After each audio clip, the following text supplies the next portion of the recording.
Yesu ashimwe bene data. Uyu mwanya muri kumwe na Muhoza Ange ugiye kubaganiriza ku ijambo ry'Imana riboneka muri Mariko, ariko nabihaye umutwe w'ijambo witwa kwizera Yesu. Tugiye gusoma muri Mariko ibice 5 umurongo wa 6. Umutwe w'ijambo uvuga ngo Yesu akiza umugore wari umaze imyaka 12 ari umugongo. Nuko Yesu agenda mu bwato asubira hakurya, abantu benshi bateranira aho ari iruhande rw'inyanja. Umwe mu batware b'isinagogi witwaga Yayiro araza, amubonye yikubita imbere y'ibirenge bye, aramwinginga cyane ati, agakobwa kanjye karenda gupfa, ndakwinginze uze ukarambikeho ibiganza byawe gakire kabeho. Aragenda ajyana nawe, abantu benshi baramukurikira bamubyiga. Nuko hariho umugore wari uyu mugongo wari ubimaranye imyaka 12, bababazwa n'abavuzi cyane. Benshi bagerageza kumukiza, bamumarisha ibintu bye byose abitangamo ingemu, ariko ntibagire icyo bamumarira, ahubwo arushaho kurwara. Yumvise ibya Yesu araza aca mu bantu, amuturuka inyuma akora ku mwenda we, kuko yari yibwiye ati, ninkora imyenda ye gusa ndakira. Uwo mwanya isoko y'amaraso irakama, amenya mu mubiri we yuko akize cya cyago. Yesu nawe yiyumvamo ko ubushobozi bumugabanutsemo, ahindukira abyigana n'abantu, arababaza ati, ninde ukoze umwenda wanjye? Abigishwa be baramusubiza bati, ese abantu barakubyiga, nawe ukagira ngo ninde unkozeho? Abararanganyamo amaso agira ngo abone umukozeho.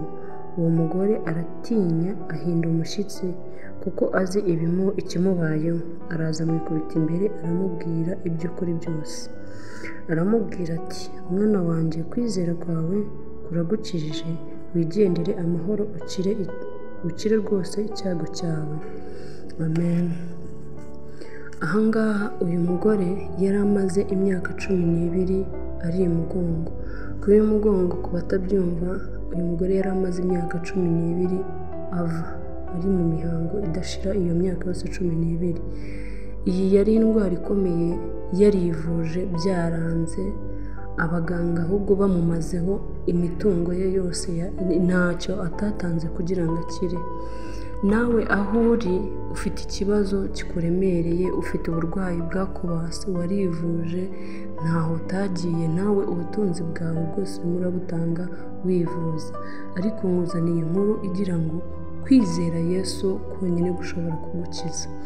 Aka kanya ushobora nawe gufata umwanzuro nk'uyu mugore yamaze, ko iyi myaka yose yari amaze yari afite iki kibazo anivuza. Nawe ufite ikibazo urivuza, ni uburwayi, ni ubukene, ni ibibazo muri bizinesi yawe, ariko mbwiye ngo fata icyemezo kimwe cyo kuvuga ngo kwizera Yesu, ngiye kwizera Yesu, nizere ko Yesu akiza, nizere ko Yesu azura, nizere ko Yesu yomora, nizere ko Yesu asubiza igishoro bahombye.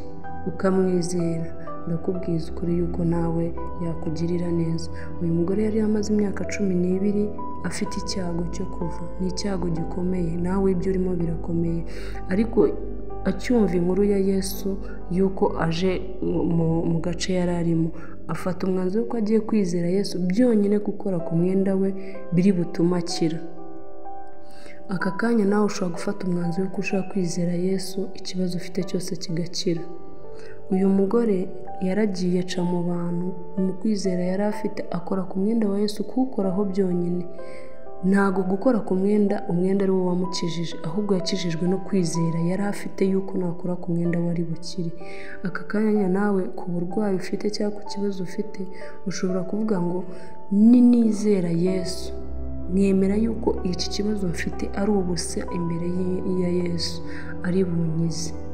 Rero ubwira ngo aka kanya ikibazo ufite gifate yuko ari ubusa imbere ya Yesu, ahubwo umwizere. Numara kumwizera rwose azagukorera buri kimwe cyose wifuza, buri kibazo cyose ufite azagisubiza. Reka dufate akanya gatoya dusengere iki kibazo dufite, kugira ngo twizere Yesu akidusubize. Mwami Imana, Mana nziza, Mana ikomeye, turagushimiye kubwira ijambo ryawe ryiza. twumvishe yuko tukwizeye ntacyo twakena, twumvishe yuko tukwizeye twakira, twumvishe yuko tukwizeye abarwayi bose bakira, abafite ibibazo byose byakemuka kuko tukwizeye.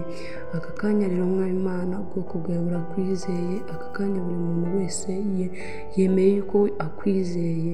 Reka rero abakwizeye Mwami Imana ubagirire neza, buri ukwizeye wese umukemurire ikibazo cye, umutabare mu nzira zose acamo, buri muntu wese mu ntambara arwana nazo Mwami umusange umutabare.